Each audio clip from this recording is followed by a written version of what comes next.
The Smiling Girl. The city sprawls before you, Mournvale, capital of the kingdom of Haldrith. Spiked walls rise 50 feet high, gleaming with enchantments and warding sigils layered over centuries. Soldiers clad in dragonbone armor patrol the gates. Merchants shout, nobles preen, thieves stalk, and priests chant hymns to gods long dead. You shuffle through the dirt road up to the main gate, looking like a lost lamb in a sea of wolves. A guard spots you, his armor polished, his eyes suspicious. Oi, little one! What are you doing here all alone? This isn't a place for children. He approaches, hand near his sword hilt. I got lost. I don't remember anything. Are you my papa? The guard freezes. Armor, weapons, discipline, none of it matters now. He kneels instinctively. Gods above, you poor thing. We'll take care of you, lass. Don't worry. You're safe now. He waves the gate watchers away, lifts you gently, and ushers you through the iron gates of Mournvale. You sit on a fine cushioned stool, dangling tiny feet over the edge. Plates of warm game pie, honeyed roots, and roasted quail are set before you. The chefs, hardened men who have fed kings, treat you as if you're sacred. Two guards laugh and argue over who will escort you personally to the orphanage. We'll take the scenic route, one says. Nah, the east courtyard, less crowded. She needs quiet. You tilt your head, blinking slowly. Can we go someplace secret first? I think I remembered something. They exchange a look, fatherly concern and foolish trust. Of course, little one. The alley is silent. Shadows drape from rusted bells long unrun. It's a place no prayers reach, no eyes see.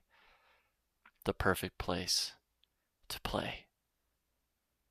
One of the guards turns to you, concerned. Oh, what did you remember? He doesn't finish. Your hands blurs, his jaws removed with a flick of invisible force, splattering against the wall. The second guard barely has time to draw his blade before a black needle of arcane hatred pierces his chest and explodes inside him. Blood and fire splatter the cobblestones. Their faces twist in horror as the illusion fades.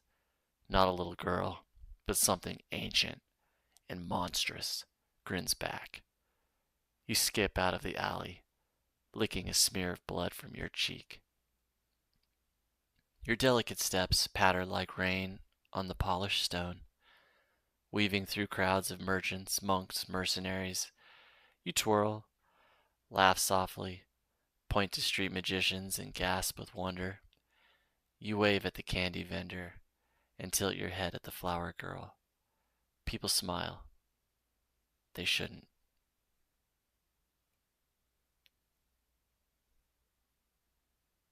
Past the Colosseum, a towering structure of bone-white stone, carved with murals of violence. There they are, the Iron Howl, Mournvale's most feared gladiator company. They lounge like wolves at rest, 6 men and women whose names are spoken like curses. Varkash, the Spine Eater. Nila, of the Bladed Chain. Jorn, the Hammer Saint. Tallies, the Shifter. Red Domer, the Eviscerator. Lusk, the Puppeteer of Flesh. Their laughter is cruel, their hunger obvious. Oi, you lost, little songbird? She wandered too close. Take her to the barracks, give her shelter. She's not even frightened. I like her. They leer. They close in. They usher you behind the Colosseum, deep into their private hall, walls draped in trophies, helmets of dead kings, preserved eyes of monsters, lovers' scalps. Candles flicker, chains hang from hooks. The door locks behind them. You sit on a stone bench, swinging your legs, silent and waiting. Varkash approaches first, cracking his knuckles. Poor thing, your last night, but maybe your best. Your eyes shine, your mouth curls upward. Yours too. The room explodes. Varkash's head implodes before he can raise a hand. His spine arcs from his back, turned into a lash that whips across the room and impales Neela. Tally shifts into bare mid-scream. You open your mouth and let out a ripple of time magic. He's rewound into his fetal form and crushed beneath Jorn's falling hammer. Jorn charges, hammer raised. Your body splits into 12 mirror images, each one laughing. They claw at him, bite, run through armor like paper. You open a portal beneath him and drop him screaming into a plane of devouring insects. Red Domer throws twin daggers. One lodges in your heart. You don't flinch. You pull it out, flick it into his eye, and snap your fingers. His insides explode outward, coating Lusk, who cackles, until you say his true name. He freezes. You lean in close. You're boring. He dies. The Iron Howl is no more. The barracks are soaked in crimson, decorated now with the mutilated bodies of the once legendary. You step through the blood, a child humming a song.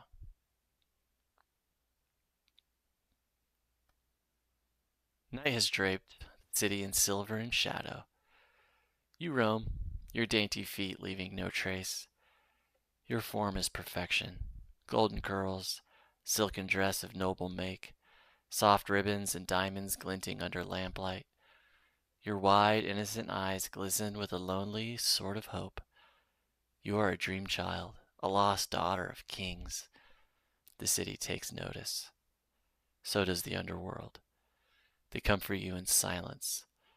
The Thieves' Guild of the Fingers of Night, the oldest, deepest, most dangerous guild on the continent. Its roots are beneath the cobblestones, its tendrils in every noble house. You are surrounded by whispers, then velvet sacks and paralyzing dust. You do not resist.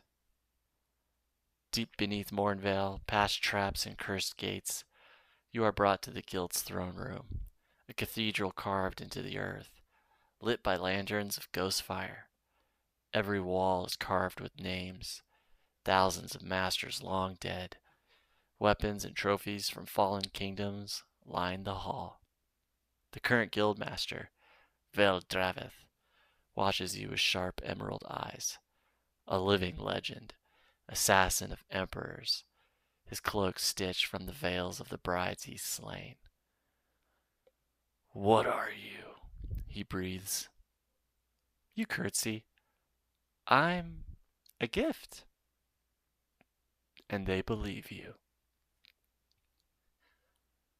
They dress you in the finest silks.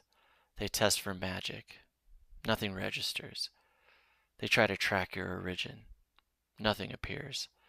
You're a phantom, and yet you're here. You wander the hold. You charm them. Veteran thieves give you treats. Battle-hardened killers walk you to your sleeping quarters. Valdraveth begins speaking to you like a daughter. You'd be a fine guild mistress one day. You know that? You just smile. I just want to make you proud. When they tell you you'll be the centerpiece of the legendary once-a-year silent auction, where the richest conquerors and darkest collectors come to bid in secret, you simply nod and say, I'm happy if it makes you happy. The cathedral is transformed. Dozens of the most powerful people in the world arrive, faces masked, cloaked in wealth, power, and violence. Each of them has raised cities, claimed thrones, broken gods. The items sold are priceless. The preserved eye of a cosmic worm, the whispered name of a fallen archangel, the ghost of a murdered saint sealed in crystal, and finally, Lot 66, the orphan girl of unknown origin. You are let out, hands folded, looking so very, very precious. The crowd gasps. Even the bidders lose composure. 10,000 astral tokens. A seat on the Seraphim High Council. My kingdom. All of it. Veldravith stands proudly, watching the bid climb, heart swelling. You clasp your hands in joy. Yay! The gravel is raised, the final bid declared. You leap. Mid-air, your form warps. Not into a monster, no. Into the same child, now glowing with magic older than the stars. You hover above them like a twisted cherub. I changed my mind. The doors slam shut. Portals collapse. Escape is denied. You descend in laughter. The bidder who won your auction is the first, his heart removed and turned into a marionette puppet. A warlord tries to unsheath his blade. His arm detonates. Veldravith rushes to you, calling your name. You kiss his cheek and whisper a thank you as you reduce him to diamond dust.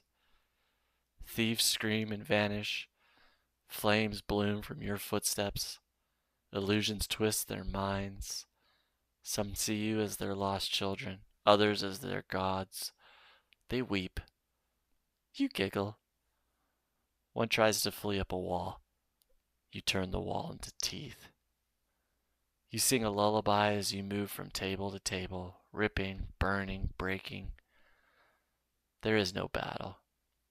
There is only you and the beautiful red ribbons you paint the room with.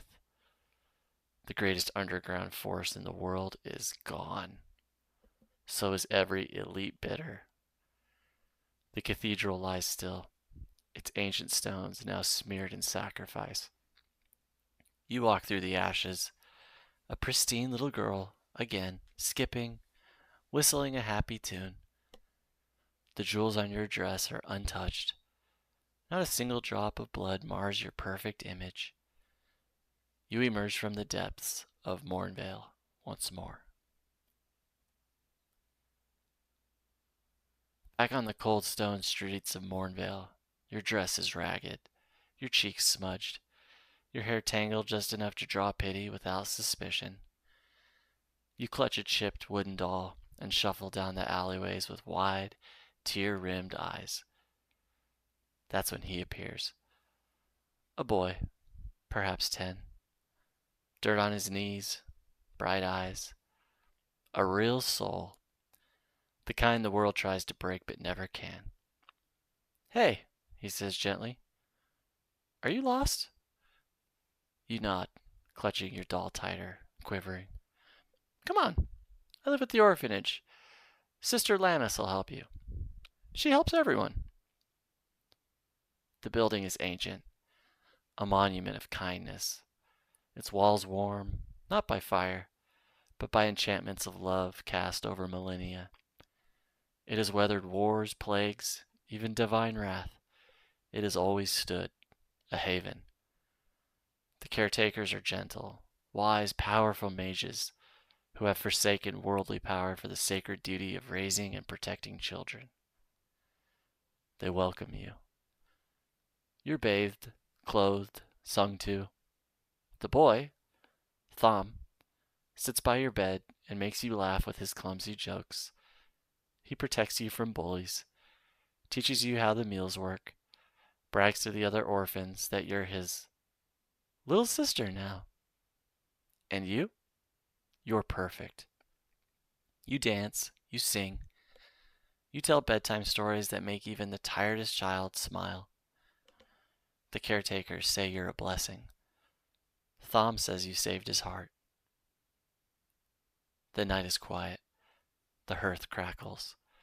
The stars dim. You rise from bed, barefoot and smiling. Your doll drags behind you like a tail. You find Sister Lannis first, reading sacred texts in the chapel, whispering prayers for each child. Little one, is something wrong? You nod. Yes. Your eyes widen.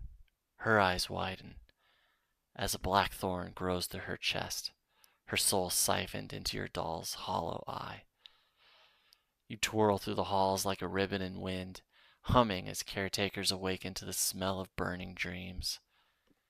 Sister Vanna's healing magic is unraveled mid-incantation, turning her skin to song and her bones to dust.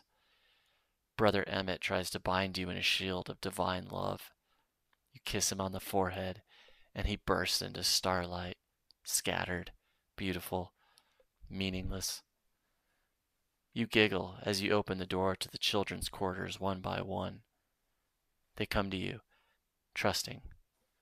And you play. Illusions lead some off rooftops. Others see their lost parents and run into fire. A few try to hide. You find them anyway, giggling, hugging, tearing. Only Thom remains. He sits in the center of the great hall. The lights have all gone out. He's trembling, but not from fear, from heartbreak. Why? You approach slowly, bare feet tapping the blood-stained marble, smiling like a doll come to life. Because you were kind. He doesn't run. He doesn't scream. He just looks at you, eyes wide and wet. I loved you like a sister. You kneel before him, cup his cheek. And I'll remember that forever. Then gently you hug him. As you do, black vines grow from your back and pierce his heart, wrapping around him in a tight, perfect embrace. Hearthlight Orphanage lies still. Ash and ruin, dolls and bones. The magical wards that protected the innocent for all of time have collapsed into static sparks. Kindness died here. It smiled as it did. You step into the daylight. Freshly dressed, doll reborn, hair tied in perfect braids, the image of innocence. You skip into the city once more. You walk once more through Mournvale, hair in perfect braids, dressed modest but charming, humming a tune no one alive remembers. That's when the Queen's men arrive. Soldiers clad in obsidian armor, etched with the royal seal, eyes cold, hands cruel. One kneels, inspecting your face. Another stray, he sneers. Toss her in with the rest. You're seized roughly and thrown into a caged transport with other little girls. Fearful, wide-eyed children, trembling in silk and rags alike. The cart moves. The soldiers laugh, vulgar and violent, mocking the cries, ignoring the pleas. One girl sobs in a corner. You reach over, all warm sunshine and dandelions. It's okay, you whisper with a grin. Everything's going to be fun. She calms. The other watch you, drawn to your sweetness like moths to a flame. The gates are gold. The corridors are cold. Marble halls stretch endlessly, silent as tombs. You're herded with the others into a grand ritual chamber, carved of night glass and bone. Arcane symbols writhe across the walls. Candles burn with black fire. The Queen stands atop a throne of living flesh, expression unreadable, icy, statuesque, ancient in power. Her robes shimmer with spells soaked in millennia of blood. She does not smile. Begin the rite. The High Arcanist raises a blade woven from starlight and shadow. The first girl is dragged to the altar. She screams. You raise your hand gently. Wait! Everyone freezes. You curtsy, cheerful as spring. Can I go first? Please? A murmur spreads. Guards chuckle. The Arcanist frowns. Silence the creature. A knight steps forward. He never makes it. You blink. He's gone. No, not gone. His armor's still standing, but filled only with smoke. You step forward, eyes wide. Oopsie. And then it begins. The second knight charges. You flick your finger, and his bones sprout into swords, turning him into a sculpture of screaming steel. Another tries to grab you. You kiss his hand, and it withers into centuries of dust. A battle mage casts a meteor. You catch it midair, like a toy ball. Bounce it right back at him, giggling. Wave after wave of palace guards storm the chamber. Each one is elite, dripping in artifacts, armed with relics that once slew titans. None of it matters. You play with them all. Some are torn apart by invisible fiends only you can see. Others are made to fight themselves, their own reflections rising from the mirrors and murdering them in synchronized agony. One tries to bargain. You hug him, and he turns inside out from joy. Only the queen and the little girls remain. Blood pools knee deep. The walls crackle with unstable magic. The queen slowly descends from her throne, heels clicking. You are not mortal. You are not God. You are an end. She draws her blade, a relic older than the moon. But I've seen empires fall and made the stars weep. You will not leave this hall alive. You tilt your head and lock eyes. You're the prettiest one yet. Then you blink.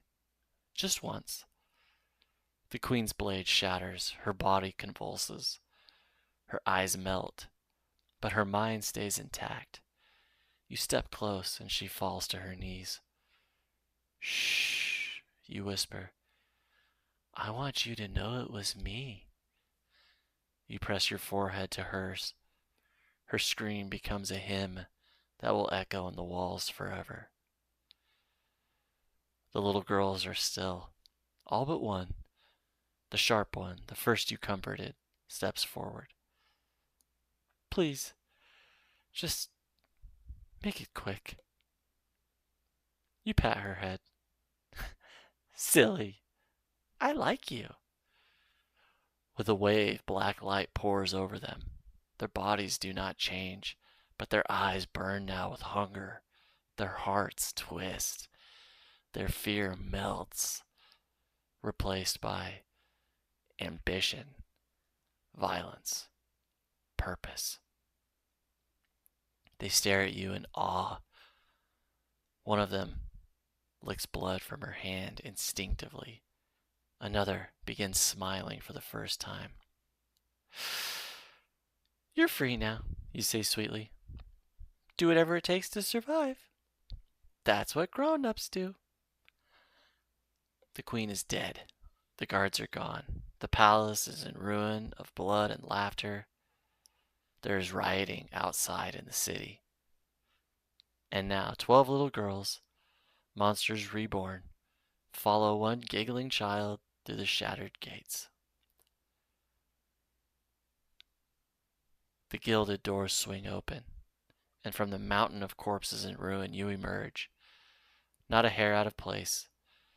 Your little feet tap daintily through the storming city where fires rage, factions clash, and people scream. But you smile, you twirl, you skip. Your eyes are big and blue and blooming with innocent madness. Behind you, the 12 girls, now walking, speaking, plotting. Each look back once before vanishing into the chaos. Like shadows, they scatter, each already on their path to power. The paladin's last day.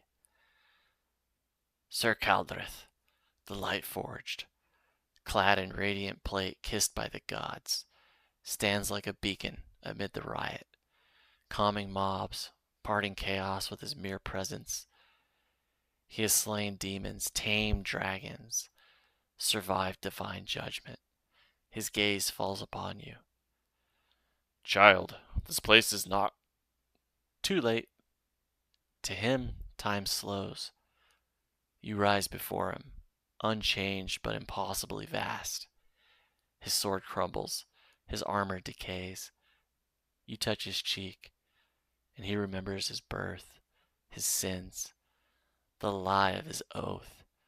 You whisper every failure he ever forgot. His final scream echoes only inside his own skull. To everyone else, he's standing one moment and gone the next. No one even looks twice as you wander past, humming a tune that hasn't been heard since before time was counted. You leave the city and disappear from its history.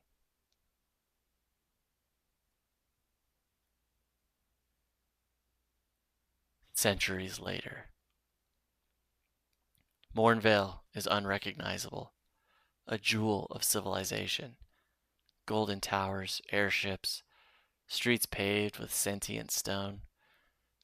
Institutes of war, magic, and commerce stretch skyward. Peace and progress rule, but beneath it all, blood and sacrifice. The 12 matrons of the dark bloom rule from a floating obsidian spire, each now a mythic figure. Mother Crimson, warlord of the eastern marches. The bloomed viper, mistress of assassins. Grand Matron Silquessa, archmagus of living plagues. Mistress Navarre, duchess of dreams. And so on, each immortal, each unspeakable. Each once a scared, helpless child. And now the rite begins again. A dozen trembling girls are escorted into the ritual chamber. The room is sacred. Arcane circles pulse. Servants whispers prayers. The 12 matrons, cloaked in power and shadow, stand in a perfect crescent. Then one of the girls steps forward. Same size, same voice, same smile.